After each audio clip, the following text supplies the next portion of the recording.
আচ্ছা, তোমরা কি পার্ট 1 টা দেখেছো? তো কেমন লাগলো বলো তো? আর যদি না দেখে থাকো তাহলে অবশ্যই গিয়ে দেখে আসো, না হলে এই ভিডিওতে কোনো ইন্টারেস্টই পাবে না। তো চলো ভিডিওটা শুরু করি। হ্যালো ফ্রেন্ডস, কেমন আছো? আশা করছি সবাই খুব ভালোই আছো। তো আমি পূজা, একটা নতুন ব্লগে তোমাদের অনেক অনেক স্বাগত। আর এই ভিডিওতে তোমাদের সাথে শেয়ার করব গঙ্গা আমন্ত্রণ আর হলো পানের খিলি।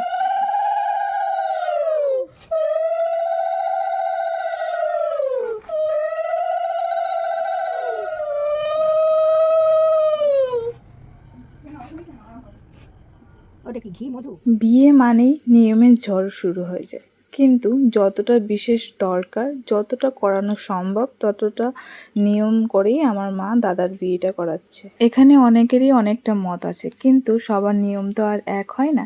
আচ্ছা, এই নিয়মটা কাদের আছে? এখন যে মা নিয়মটা করছে সেই নিয়মটা কার কার আছে অবশ্যই জানি। এই যে পায়ের নিচে দিয়ে চাকু ঢুকিয়ে এভাবে পান কাটা কার কার আছে অবশ্যই জানিও। তো এখন গঙ্গা আমন্ত্রণ করছে মা, তারপরে হবে পানের খিলি। তো আমি দাদার বিয়ে এই সুন্দর সুন্দর মুহূর্তগুলোই ছোট ছোট ভিডিও করে আমি রেখে দিয়েছি, যাতে দাদা যখন বুড়ো হয়ে যাবে তখন দেখতে পাবে। আর দাদার যখন ছেলে মেয়ে হবে তখন বলবো আমি, এই দেখ আমি মানে তোমার পিসি এই ভিডিওগুলো করে রেখেছি তোমাদের জন্য। এই যে এত নিয়ম, মানে বিয়ে বিয়ে মানেই নিয়ম শুরু হয়ে যায়।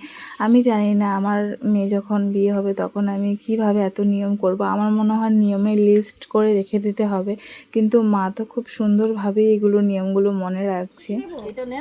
এটা তুমি নিয়ে যাবে, চলো। কাকে যেতে পারবে?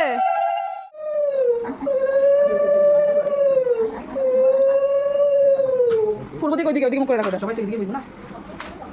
তো এখন শুরু হবে পানের খিলি, যেখানে 5 জন সধবা মেয়ে লোকরা বসে পানের খিলি বানায়।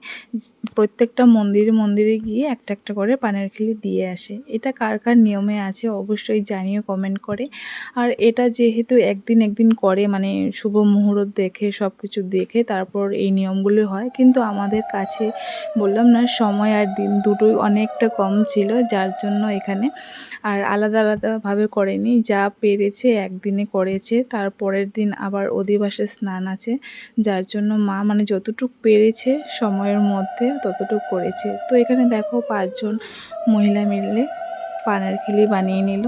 তো পানের খিলির নিয়ম শেষ হতে হতে প্রায় 10টা সাড়ে 10টায় বেজে গেছিলো, তার জন্য সেদিনকার আর কোনো নিয়ম করানো হয়নি। তো মেহেন্দি পরাতে আসবে বলেছিল, তো আমরা বারণ করে দিয়েছি। তো তার পরের দিন 12টার সময় এসেছিলো, দুপুর 12টার সময় এসে মেহেন্দি আর নেল এক্সটেনশন করিয়েছে।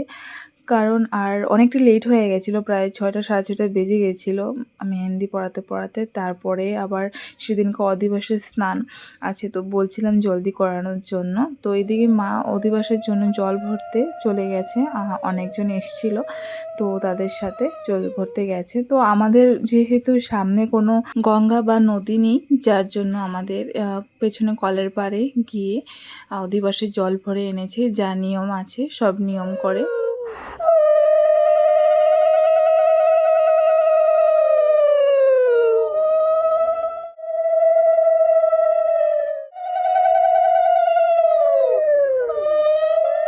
তো জল ভরে নিয়ে রেখে দেবে। মেহেন্দিটা লাগিয়েছে, শোকায়নি, একটু শোকালে তারপরে এখানে অধিবাসের স্নান শুরু হবে।